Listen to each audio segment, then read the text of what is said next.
69 साल की सरोजा जिंदगी में काफ़ी कुछ अनुभव कर चुकी हैं। अपने खेतों और मवेशियों से वो अपना गुजारा चलाती थी।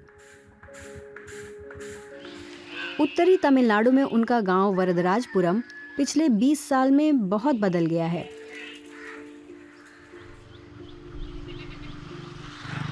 आधुनिक एक्सप्रेसवे अब इलाके को राजधानी चेन्नई से जोड़ते हैं। बहुत सारे मकान बन चुके हैं। एक वक्त ऐसा भी आया कि खेती के लिए जगह ही नहीं बची।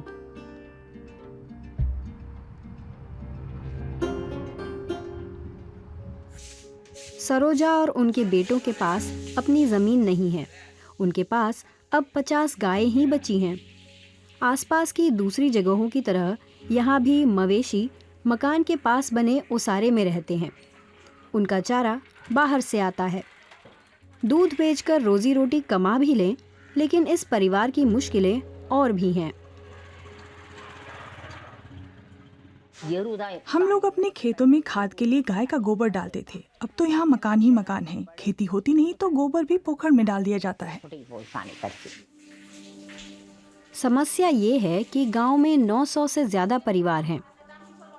अंदाजे के मुताबिक हर तीसरा परिवार आजीविका के लिए दूध पर निर्भर है। इतनी सारी गायों से बहुत गोबर जमा हो जाता है।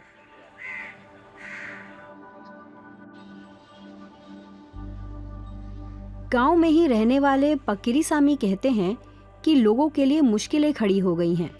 पानी भी गंदा होता है। बहुत सारा गोबर तालाब में गिरा देते हैं। वहां से ये खुली नालियों में बहकर उन्हें जाम कर देता है।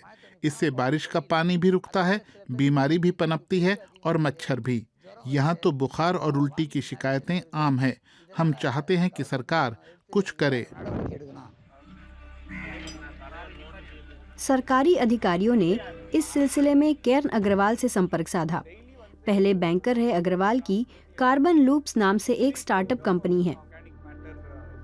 वे कचरा प्रबंधन के सभी पहलुओं के बारे में फैक्ट्री ऑपरेटरों, शिक्षा संस्थानों और अधिकारियों को सलाह देते हैं।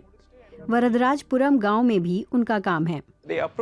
अधिकारियों ने हमसे संपर्क किया। हमने उन्हें बताया कि गांव में बिजली के लिए कचरे का सकारात्मक इस्तेमाल कैसे किया जा सकता है।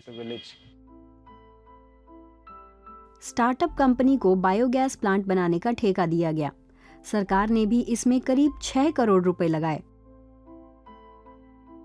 इस संयंत्र के जरिए अब हर रोज करीब 1.5 टन गोबर की प्रोसेसिंग हो जाती है। डेयरी किसानों को बड़ी राहत मिली है। समुदाय के बड़े बुजुर्गों का कहना है कि अब गोबर हटाने की समस्या दूर हो गई है। हम लोग हर घर से गोबर जमा कर संयंत्र में डालते हैं। उससे बनने वाली गैस खाना पकाने के काम आती है। उससे बनने वाली बिजली जनरेटर में काम आती है। इस बिजली से हर रात 100 से 150 स्ट्रीट लाइटें आराम से जल जाती हैं।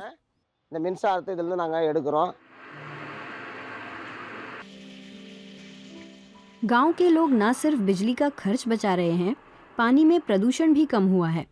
बिजली में उनके 1 से 1.5 लाख रुपए खर्च हो जाते थे।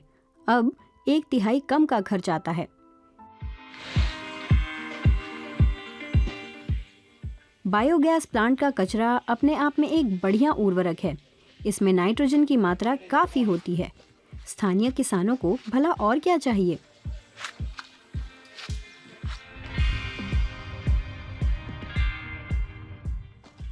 गांव से करीब 1 घंटे की दूरी पर जैविक खेती करने वाली किसान गौरी अपने खेतों में यही उर्वरक डालती हैं। वरदराजपुरम गांव की गायें ओसारे में बंधी होती हैं, इसलिए वे सड़क किनारे कूड़ा करकट चबाने से बच जाती हैं। खाद अच्छी है, अच्छी पैदावार मिल रही है। ये गौशाला से आ रही है तो साफ है, इसे डालने से फसल अच्छी हो जाती है। कचरे से बिजली पैदा करना सिर्फ गाय के गोबर पर लागू नहीं होता। कार्बन लूप्स कंपनी ने दूसरी नगर पालिकाओं में भी इसी तरह का प्लांट चालू किया है। वहां की समस्या अलग थी। इस समय बाजार से 1.5 टन खाद्य कचरा, जिसमें सब्जी और होटलों का बेकार हुआ खाना भी शामिल है, सबको जमा कर इस ठिकाने पर लाया जाता है। इसे बायोगैस प्लांट में डाला जाता है और उससे बिजली बनाई जाती है। दोनों बायोगैस संयंत्रों का असर एक जैसा है। वे पर्यावरण को बचाते हैं और ऊर्जा उत्पादन कर लोगों के जीवन की गुणवत्ता बढ़ाते हैं। पक्केरी सामी जैसे किसान अपने गांव में बायोगैस प्लांट में काम करते हैं।